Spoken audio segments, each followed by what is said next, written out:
Assalamualaikum warahmatullahi wabarakatuh. Salam sejahtera untuk kita semua. Om Swastiastu, Namo Buddhaya, salam kebajikan.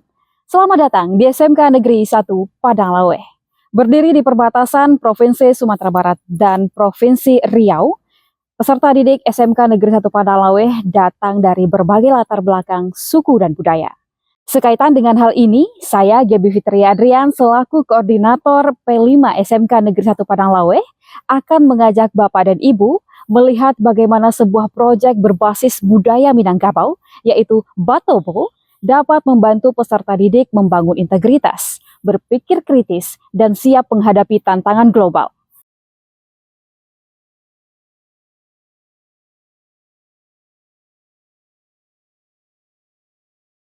Bapak dan Ibu, generasi sekarang memang keren, melek teknologi, cepat belajar, dan juga penuh energi.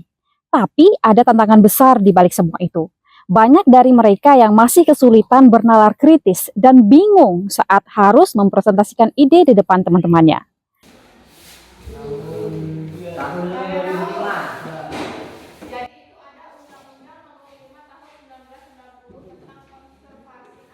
Ini jelas menjadi perhatian kami. Kalau belum bisa berpikir kritis, bagaimana mereka siap bersaing di dunia kerja nantinya? Belum lagi soal kerjasama. Banyak peserta didik yang lebih nyaman bekerja sendiri, sulit terlibat dalam tim, atau bahkan memilih diam ketika temannya bekerja. Lantas, apakah peserta didik ini egois? Bukan. Mereka hanya belum terbiasa bekerja sama. Mereka belum tahu serunya kolaborasi, hebatnya gotong royong. Sayangnya, nilai-nilai budaya lokal seperti gotong royong, tradisi Minangkabau juga mulai pudar di antara mereka. Tantangan ini memunculkan pertanyaan besar. Bagaimana kita bisa menanamkan kemampuan berpikir kritis, kerjasama, dan pada saat yang sama memperkuat karakter siswa melalui nilai-nilai budaya lokal. Batobo adalah tradisi gotong royong yang sudah mengakar kuat di Minangkabau. Ini lazim dipraktekkan di wilayah Sijunjung, Darmasraya, dan sekitarnya. Dalam Batobo, semua orang bekerja bersama-sama, saling bahu-membahu untuk mencapai tujuan yang sama. Tidak ada yang merasa lebih penting dari yang lain. Semua punya peran masing-masing. Dan inilah yang ingin kami tanamkan pada siswa, bahwa sukses itu bukan hanya tentang siapa yang paling hebat, tetapi bagaimana kita bisa hebat bersama. Dengan mengangkat Batobo sebagai proyek P5, kami tidak hanya ingin melatih siswa untuk bekerja sama, tapi juga menghidupkan kembali nilai-nilai budaya Minangkabau yang mulai jarang dikenali oleh mereka. Inilah momen back to the roots, kembali ke akar sambil melangkah ke masa depan. Molah Batobo, mengasah kerjasama, nalar kritis, dan paham adat dengan Batobo. Dalam Molah Batobo terdapat 3 kegiatan. Hari pertama, duduk barundian. Pada kegiatan perdana ini, peserta didik terlebih dahulu diminta mencari dan menganalisis berbagai tradisi gotong royong yang ada di Indonesia dalam kelompok-kelompok kecil. Setiap kelompok kemudian menuangkan hasil diskusinya ke dalam sebuah salindia yang dibuat dengan Canva atau Google Slide, sebelum kemudian mempresentasikannya di depan kelas. Selanjutnya, fasilitator memperkenalkan konsep Batobo dan esensinya kepada peserta didik. Setelah mengetahui informasi umum mengenai Batobo, peserta didik difasilitasi untuk berundian dalam kelompok besar laki-laki dan perempuan karena area kerjanya akan berbeda. Dalam rundiangan, peserta didik bermusyawarah untuk membentuk organisasi Batobo dan menentukan pembagian kerja.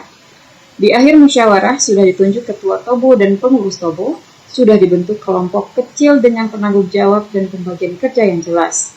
Untuk peserta didik laki-laki, sudah ada pembagian kelompok mana yang akan membawa cangkul dan kelompok mana yang akan membawa parang.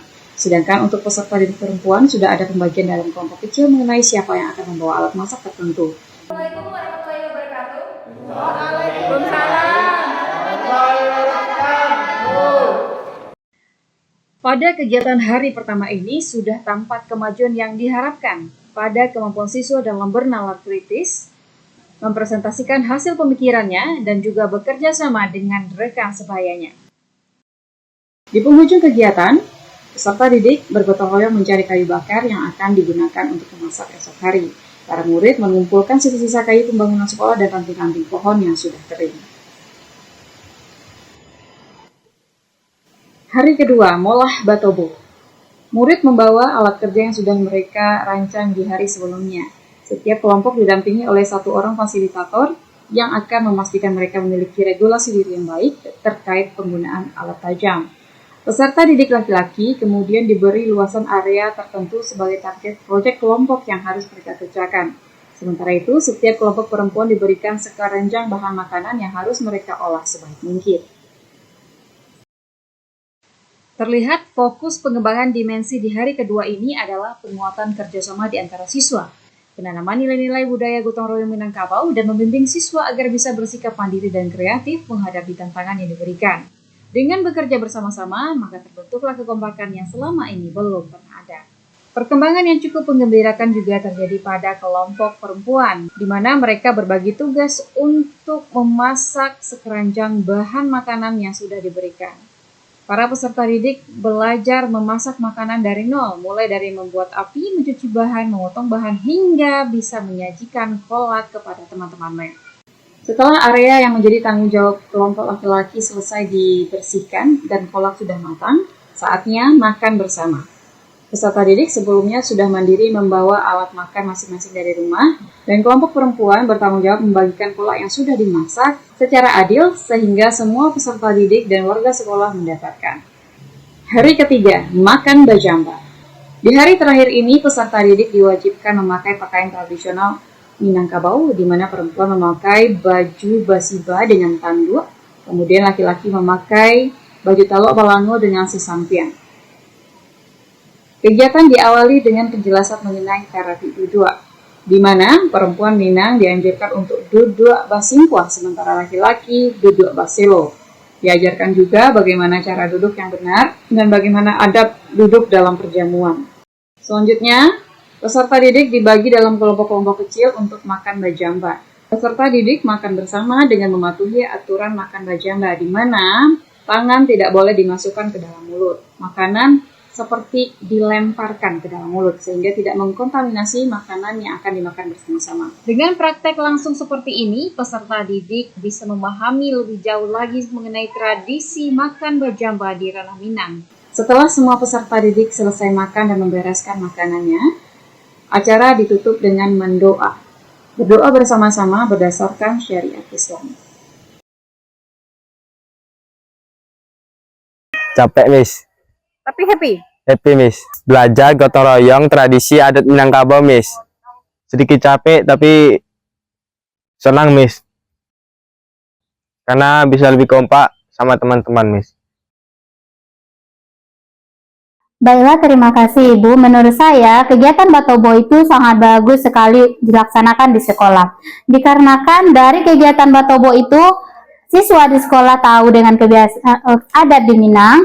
Kegiatan Batobo itu juga bisa mengasah kemampuan siswa dalam berpikir kritis. Ya, kegiatan Batobo itu sangat bagus, sehingga anak-anak yang mayoritas orang Jawa, dari suku Batak, itu sangat mengenal yang namanya adat istiadat di Keminangkabauan, sehingga anak-anak menjadi lebih erat, lebih saling bekerja sama, saling mengenal adat budayanya masing-masing. Ketika masa depan menuntut kita berpikir cepat dan kritis, jangan lupa pada akar yang menanamkan nilai kehidupan. Dengan Batobo, kita bukan hanya siap menghadapi tantangan global, tapi juga memastikan bahwa generasi ini tetap kokoh dalam identitasnya. Karena yang berakar kuat akan tumbuh tinggi dan tidak tergoyahkan. Saya Gaby Fitri Adrian, terima kasih sudah menyaksikan. Semoga praktik baik ini bisa menjadi inspirasi dan diambil pembelajarannya.